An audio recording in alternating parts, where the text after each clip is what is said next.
Trisha has spoken many times of how awful her ex-boyfriends were to her, but how was Trisha as a girlfriend? And how was Trisha as an ex? According to her, she was so bad that her ex-boyfriends are terrified of her. In fact, they're so scared, that they're in fear of being harmed. Which Trisha seems to find entertaining. I represent Sean, I represent Roger Bart, who just got a nomination in some Critics' Choice thing for Disaster the Musical, which I want to see, but I don't want to be that crazy stalker and be like, I'm here, Roger, I'm your fan, even though I fucked you over. And Anthony Michael Hall in the AT&T commercials, like, I have to represent, you know what I mean? Like, I was in love with all, like, those three guys. Those are the three guys I was in love with. I will represent them till the day I die. I'm a fucking crazy bitch, so I get why they don't want to talk to me, but not that they don't want to talk to me, but they necessarily don't need to want to engage with me any further, so I like actually chop their dicks off, which I would never do, but I'm just saying, I'm that girl. She mentions her exes Sean van der Wilt, Roger Bart and Anthony Michael Hall, which were just a few of the guys that she had dated at the time. Sean himself spoke up about this fear of Trisha when she was dating Jason Nash and they all did a collab together. He brought up how he feared her after their breakup and during her moments of anger, which Trisha again seemed to find entertaining. Today we're gonna meet Trisha's ex-boyfriend, Sean. Yeah, I'm considering getting back together with him, so I want Jason's approval. I didn't know that was, I thought we were just going to make a fun video. I didn't know this was the...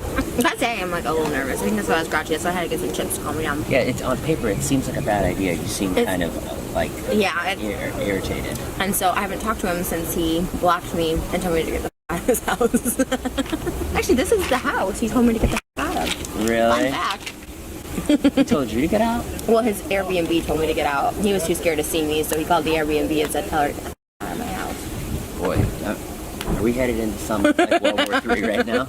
But what was it like? It's actually really good to see her. Like, really good. How about as you? long as it's the happy Trisha, then I'm very happy to see her.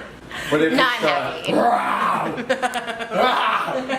Jason, if you ever need to talk to anybody, I'm here for you. No, this is why I didn't want to come over, because I'm like, I don't need it to be like, y'all be best friends. Are they here? Because it is. It's, you know, good to meet somebody who loves you. Good to see someone who deals with what I used to deal with. She almost seemed to be bragging about her toxic behavior to Jason. Ironically enough, yet not unsurprisingly, she ended up doing the exact same thing to Jason and bragged about it on her channel afterward, as she told her viewers how fearful Jason was of her and how he blocked her and tried to avoid her in the exact same manner that Sean did. It really triggered me at the time because I was going through the worst breakup of my life. Like, I literally, like, I remember Jason, like, he literally blocked me for good on May 6th. Like, we broke up, like, technically, I guess, like, February 5th, but we still talked and hooked up and everything. And he blocked me for good May 6th. So I started spiraling. I, like, fired back at Ethan when I was still coming off, like, a meth high. Like, it was crazy. Maybe it was, like, maybe it was even closer to the night that Jason blocked me because I, like, showed up to his house unannounced. He said he was scared of me and blocked me, which, hey, like, I was on drugs. There's no excuse. I get it. He's a parent. I get it. Only with Jason, she drove her car into his house and terrorized him for 3 hours. But you're married to Trisha Paytas, who... Well, I wasn't married, Dave.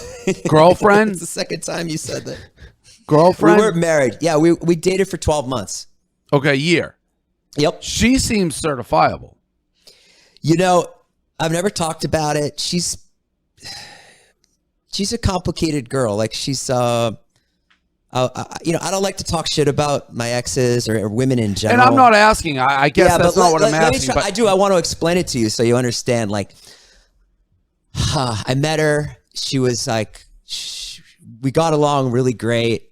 You know, it was a time in my life where, like, I was, you know, like, she was really into me. So I love that. She was really sweet to me. She loved me. Like, you know, Trisha loved me so much, you know, and so did her 17 personalities. You know what I mean? So it's just like, it was just, we started filming together and that was cool. And we were doing really good. And then it just got to a place where it was just like, she was, I didn't like the relationship and I couldn't get out. Because, you know, she threatened to ruin me and ruin all my friends. That's really what happened. And then eventually, you know, she drove her car into my house and trapped me in my house for like 3 hours. I mean, I don't want to go into it, but she's, you know, at the time, I haven't talked to her in 2 years. At the time, she was really sick. You know, she had some sort of chemical imbalance where she would kind of black out and anything could happen. She one time I was like editing videos and she called me on like a Wednesday. She's like, "Hey babe, what's up?" And I was like, "Oh, nothing. I'm just posting my video." You know, I'm like trying to stay on my schedule. Yeah. And she goes, "I want to go to the mall," you know, and I was like, "I can't go to the mall today," you know. And so I was like trying to be firm about it. You know, I was like, "No, I can't go to the mall. I'll see you tonight." So I was like all proud of myself. Like, you know, I put my foot down, you know. Good job, Jason. Yeah. And then she called back like 5 minutes later and she was like, "I'm going to myself." You know, she was like driving down Laurel Canyon, like swerving saying she's going to like drive her car off the road.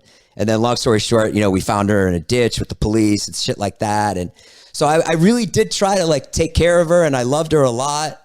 And it just got to be too much. The reason Jason blocked me was like the night I was like on meth and stuff. So I kind of didn't want to like involve him so much. So I just didn't.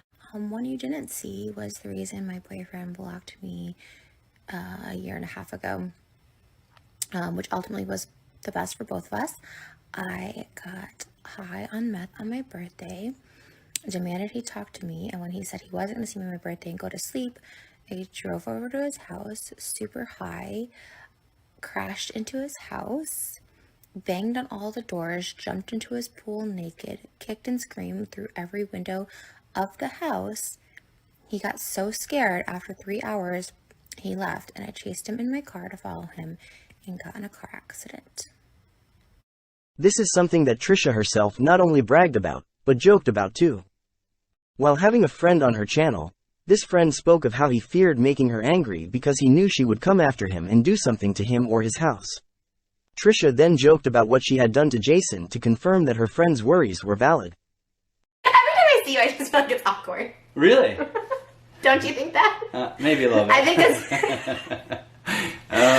because you're always scared I'm going to say something, and then I always just feel like... I think I'm just a little scared of you in general. Really? I could do one wrong thing to piss you off, and next thing you know, I come home, like, apartment's on fire. I'm like, really? Trisha, this is all I got. And then some people were giving me advice, listen, stay away from her. She's going to ruin you.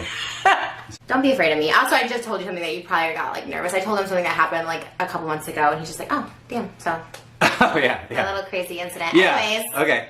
Yeah, I won't do that to you. So don't. Also, you don't have, like, a living room I can crash into. But if I don't...